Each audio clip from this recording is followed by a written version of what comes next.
Seja bem-vindo ao canal do Professor Bonassoli. Vamos assistir mais uma aula? Vem comigo!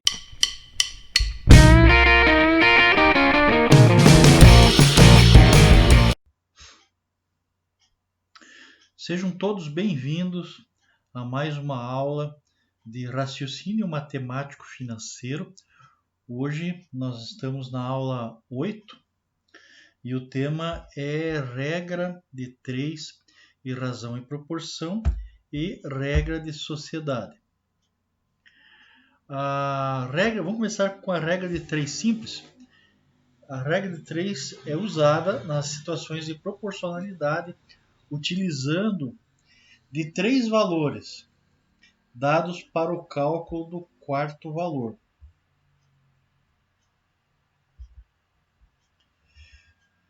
A regra de 3 é muito utilizada na física e na química para o cálculo de conversão de grandezas e também em finanças. A regra de 3 simples, então, ela serve para calcular proporcionalidades entre velocidade, massa, volume, comprimento, área, etc. A regra de 3 pode ser considerada diretamente proporcional ou inversamente proporcional. A regra de 3 simples ainda, ela acompanha então a resolução de exemplos utilizando a regra de 3.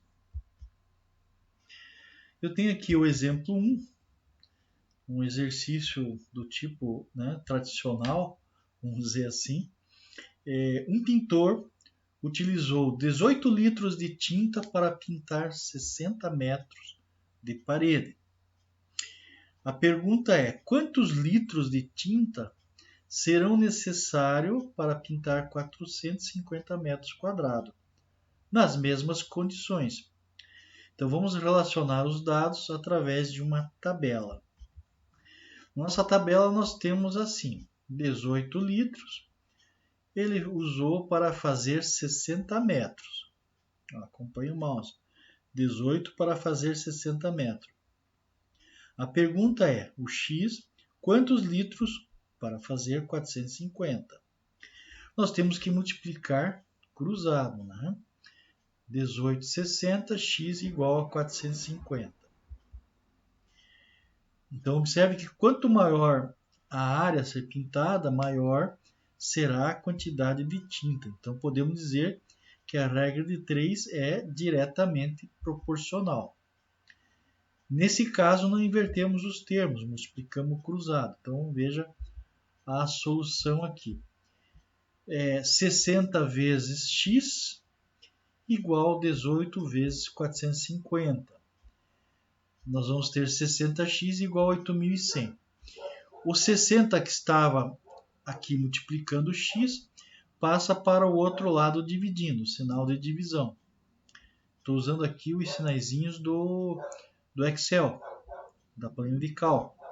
Então, x é igual a 135. Portanto, serão necessários 135 litros de tinta para pintar uma parede de 450 metros quadrados. Esse tipo de cálculo é útil, né? Tanto na área de custos. Você quer calcular o custo de alguma coisa, né? E quer saber, fazer um orçamento, quanto vai de tinta, ou mesmo pessoalmente na sua casa, né? No seu apartamento, no seu sobrado. Você quer pintar um imóvel, então você precisa saber a quantidade, né? E muitas vezes quanto tempo demora. Então é bem interessante. Sabendo 3 variáveis, você consegue saber a quarta. Vamos em frente. O exemplo 2, nós temos também um outro clássico, né, dos exercícios. Márcia leu um livro em 4 dias, lendo 15 páginas por dia. Se tivesse lido 6 páginas por dia, em quanto tempo ela leria o livro? Notem que aqui a variável reduziu. Vamos lá. Então, nós vamos colocar na tabelinha dias 4, página 15. Então, 15, em 4 dias, leu 15 páginas. Quantas páginas ela vai ler em 6 dias? quantos dias ela vai demorar para ler 6 páginas. Desculpem aí, inverti. Observe que agora a situação é a seguinte. Se ela ler mais páginas por dia, demorará menos tempo para ler o livro. Caso ela diminua as páginas lidas por dia, aumentará o tempo de leitura. Nesse caso, a regra de 3 é proporcionalmente inversa. Então nós devemos inverter a coluna em que se encontra a incógnita e depois multiplicar. Vamos ver como é que faz isso aí. Então, x, 15, 4 e 6. Opa, pulei aqui o negócio. Bom, 6 vezes x, né, igual a 4 vezes 15. Não precisaria colocar o vezes ali, né? 6x é igual a 60. X é igual a 60 dividido por 6, que o 6 que estava aqui passou para cá, estava multiplicando, passou dividindo quando muda de lado, né? X é igual a 10. Se passar a ler 6 páginas por dia, levará 10 dias para ler o livro. Note que aqui nós temos um raciocínio matemático interessante, né? Então você tem que ter essa noção, né, esse raciocínio, para poder realizar, né, fazer esse exercício aí. Regra de 3 composta. Então podemos realizar comparações entre duas grandezas, utilizando a regra de 3 simples, pois através dela podemos montar uma proporção, calcular um quarto termo, com base nos 3 existentes. Então, porém, se envolvermos 3 grandezas, a regra de 3 simples não terá muita utilidade, mas poderemos aplicar a regra de 3 composta. Observe o exemplo a seguir. Então, exemplo 1. Opa, pulei aqui. Então, 6 torneiras despejam 10.000 litros de água em uma caixa em 10 horas. Em quanto tempo 12 torneiras despejarão 12.000 litros de água? Perguntinha interessante. Vamos montar a tabela? Então nós temos agora as torneiras, 6, a água 10.000, no tempo 10 horas. Daí pergunta-se, 12 torneiras querendo 12.000 litros no tempo X. Número de torneiras e tempo inversamente proporcional. Inverter as colunas das torneiras, litros de água e tempo diretamente proporcional. Vamos ver como é que faz isso? Então vamos inverter aqui. Ó. Nós já temos a continha, né? 10 sobre x igual, né, 12 sobre 6 vezes 10.000 sobre 2.000. Então, fazendo a conta aqui invertida daí. Ó, x vezes 12.000 e 10 vezes 72.000. Então, nós vamos ter x é igual a 720.000 divididos por 120.000 igual a 6 horas. Entendido?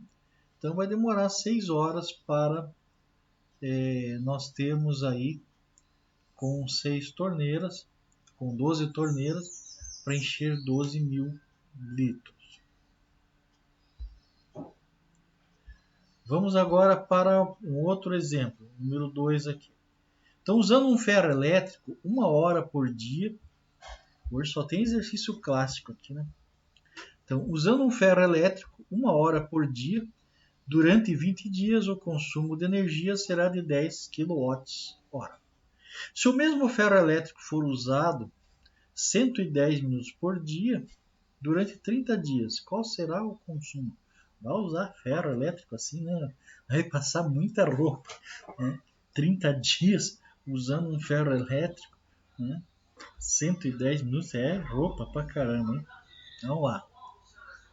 Brincadeiras à parte, vamos em frente. Então nós temos o tempo aí, ó, 60 minutos, 20 dias, 10 kW. 110, que está se pedindo agora? Em 30 dias, quanto tempo?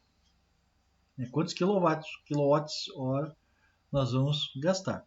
Então, tempo e quilowatts são diretamente proporcional. Dias, quilowatts-hora são diretamente proporcionais. Então, aqui nós temos uma regrinha de 3 bem tranquila lá. Ó, fazendo a continha de novo, 10 que divide x, 6 que 110, 20 por 30. Então, multiplicando o cruzado, 12.200x, 33.000. Então, o x nosso vai ser 27,5 kWh para essa condição de 110 minutos por dia, 30 dias no mês. Então, vai ter esse consumo de 27,5 kWh. Seguindo com o exemplo número 3. Então, trabalhando 10 horas por dia durante 18 dias, João recebeu 2.100. Se trabalhar 8 horas por dia, quantos dias ele deverá trabalhar para receber R$ 2.700? O 2 ficou aqui do lado, né? Então, na formatação pulou para lá. Então, nós temos aqui, ó, 10 horas, 18 dias, 2.100. 8x, é o número de dias que eu quero, quanto que ele tem que trabalhar para ganhar 2.700. Então, ele quer trabalhar menos dias e quer ganhar mais. Então, quantos dias ele tem que trabalhar para ganhar aquele valor? Horas por dia e dias são inversamente proporcionais. Então, nós temos que inverter a coluna das horas, dia, né? Então, dias e salários são diretamente proporcional. Então, aqui nós vamos fazer a continha. Vocês estão entendendo aí, né? O que nós estamos fazendo. Então, nós estamos invertendo, né? O que é diretamente proporcional. Vamos lá?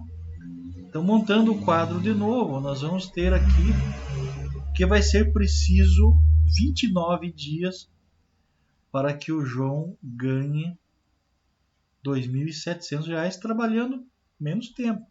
Ganha mais trabalhando menos. Então, ele vai ter que... Só que ele vai aumentar o número de dias. Ele trabalha menos horas e ganha mais dinheiro. Então, ele precisa mais dias. Então, ao invés de 18, ele vai ter que trabalhar 29 dias. Vamos a uma outra condição aqui, que é da regra de sociedade.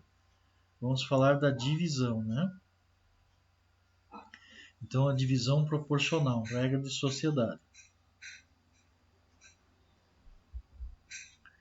Então, nós temos o seguinte, dentro da regra de sociedade. A divisão proporcional, então, é muito usada em situações relacionadas à matemática financeira, contabilidade e administração.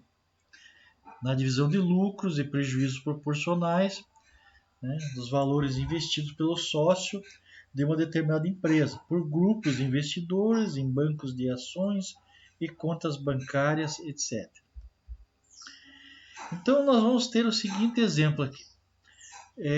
3 sócios devem dividir proporcionalmente o lucro de 30 mil. O sócio A investiu 60 mil, o sócio B 40 mil, sócio C 50 mil. Qual a parte correspondente de cada um? Então, o lucro foi 30 mil e cada sócio fez esse investimento. O capital social total aqui, né, no caso, foi de 150 mil. Então, observe os cálculos, né? Ao somarmos os valores que cada um receberá, deverá constituir o lucro de 30 mil. Lógico, estou distribuindo proporcionalmente um valor. É evidente que, nesse caso, né, cada um tem que receber um valor proporcional de lucro, né, proporcional ao seu capital e que feche com os 30 mil. Como não sabemos o valor que cada um receberá, vamos considerar que A é igual a X, B é Y e C é Z. Okay? X, Y, Z. Então vamos relacionar as x, y, z aos investimentos de cada uma através de uma razão. Colocando x, y, z igual, né, a 60, 40, 50, somando daí x, y, z, fazendo a igualdade, né? Então agora nós temos a igualdade aí, fechando o valor total, nós temos que é 30 sobre 150 mil, a razão é 0,2. Então nós vamos ter que fazer a continha para cada um. Então, x que divide por 60 é igual a 0,2, y que divide por 40 é igual a 0,2 e z dividido por 50 é igual a 0,2. Fazendo a conta invertida, nós vamos fazer o seguinte. Então, 0,2 que é a razão, né? Vezes 60, então o sócio X ganha 12 mil. 0,2 vezes o 40 mil, o Y vai ganhar 8 mil. E os 50 mil, o sócio Z, que tem 50 vezes 0,2, que é a razão, ó. Então, nós temos o lucro dividido pelo total do capital, nós temos a razão. Daí é só multiplicar esse 0,2 por cada capital, né? Nós vamos ter o lucro de cada um, entendeu? Ó, 10 mil. Se somar aqui 12 mais 8 mais 10, nós vamos ter os 30. Professor, mas existe outra forma de fazer isso aí? Claro que tem. Você pode dividir, né, o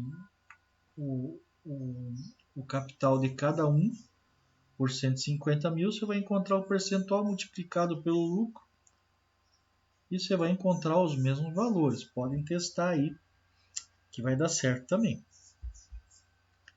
Esse exemplo aqui é um exemplo de livro, né? Um exemplo de literatura. Então, existem outras formas de fazer razão e proporção. O pessoal às vezes fala, professor, como é que faz um rateio de custo? Um rateio? É a mesma coisa que nós estamos fazendo aqui. Os sócios receberão as seguintes quantias, então, 12, 8 e 10, que fecha os 30 mil. Vamos a mais um exemplo aqui. Então, 4 amigos resolveram comprar um bolão da loteria.